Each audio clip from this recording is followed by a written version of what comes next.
Time for our weekly visit with the head coach of the Arizona Cardinals, and for the first time this season, we get to welcome him in by congratulating him on a Cardinals win as they beat the Rams yesterday. Coach, congrats on the win, and we thank you for joining us today. How you doing today? Yeah, thanks for having me. I'm excellent. How you guys doing? Great. Fun game to be at. The crowd was outstanding. I mean, everybody the crowd was outstanding. It was. Yeah, it was good. It was just great.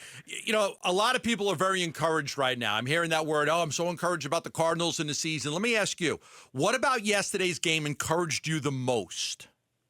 I would say that we played how we practiced. So I would think I'd go back to actually not the game, the week of practice, because like I think I said in the media after the game, you know, we had to get up off the mat there in week one.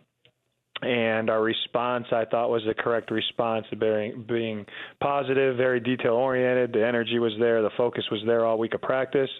And they went out and played how they practiced. So I thought, you know, but to answer your question, I guess that's what I would say. But I thought execution was fantastic yesterday, all three phases. I know we're going to talk about Kyler and Marvin Harrison Jr. a lot, but I want to start with the defense because I thought that's where you really set the tone in this football game. The Michigan kid has a really good, you know, kickoff return. They get good field position. They're facing a 4th and 2 at your 41. They say, let's go for it. You come up with a big stop. They swing it to Kupp, and Buddha comes up and makes a stop.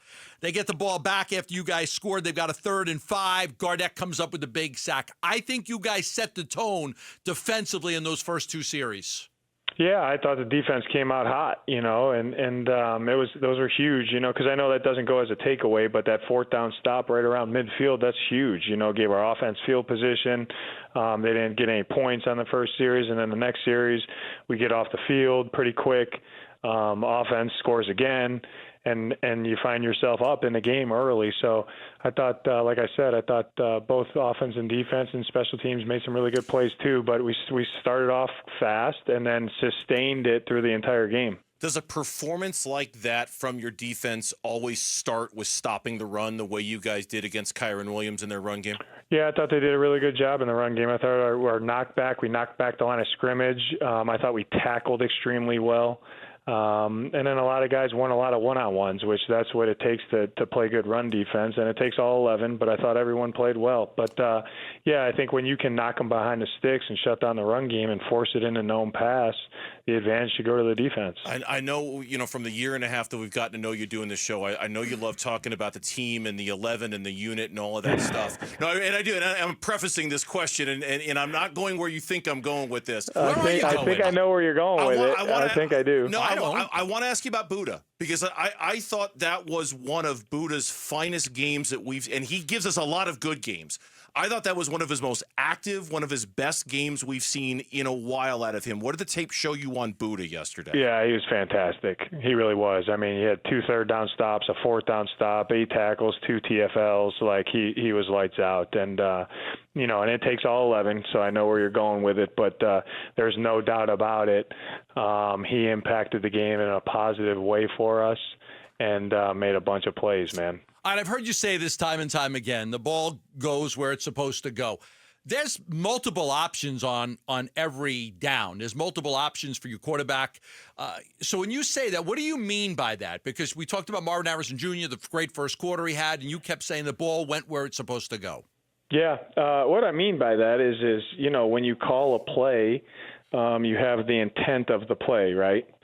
But I always say the defense has a vote too. So once the play unfolds, then you got to see matchup, leverage, you know, what coverage they actually played. Does the rush impact you? You know, all those things go into it. So that's what I mean where the ball should go where it should go is you don't want to force throws if the coverage or if a leverage or a matchup dictates that the ball shouldn't go there, because then in essence you're putting it at harm's way. And that's what I thought was the best thing about K1 yesterday is the ball went where it should go for most of the day. And when that happens, you give your playmakers, you know, a bunch of guys caught balls, you give your playmakers a chance to win and make big plays for you, and that's what I thought he did.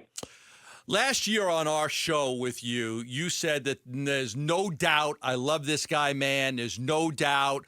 Number one, our franchise quarterback, that's who I love. There was a lot to love. And that was when a lot of people took note of that because it was the first, I think, real commitment to Kyler's our guy. He's going to be our guy. I've watched every single one of his games since he's been here. That's the best I've ever seen him. The accuracy, the poise, the IQ, the throwing on the run, everything about him looked elite. What did you think about his game? What did you see from him? I would say what you just said. Can you add to it? Like, do I need to? Do I need to add to that? Is it the best game you've ever seen him play? Here's what I would say. Here's what I would say. The IQ was off the charts yesterday.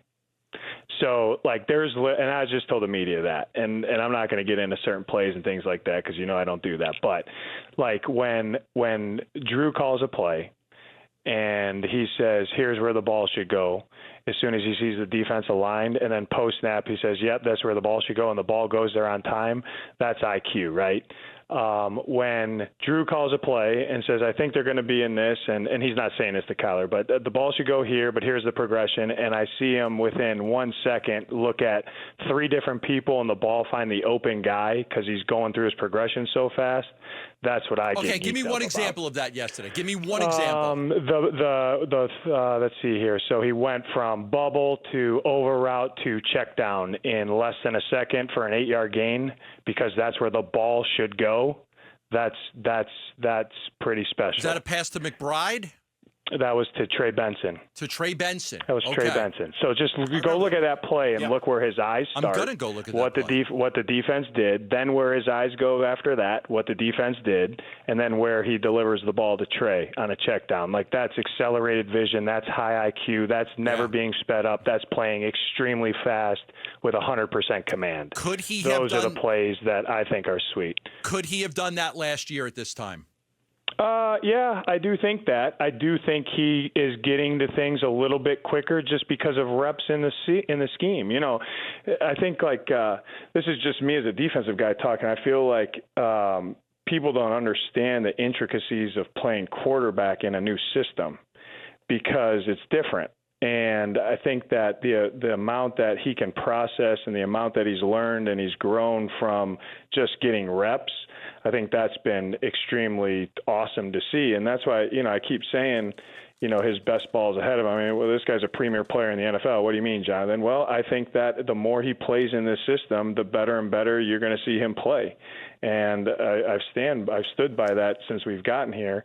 And I think yesterday that was indicative of that's what I'm talking about. What was your reaction when Marvin Harrison Jr. said it was unacceptable that he was on the receiving end of the only 4 incompletions Kyler had all day yesterday? He's a very self-aware person, knows that he's got to get better.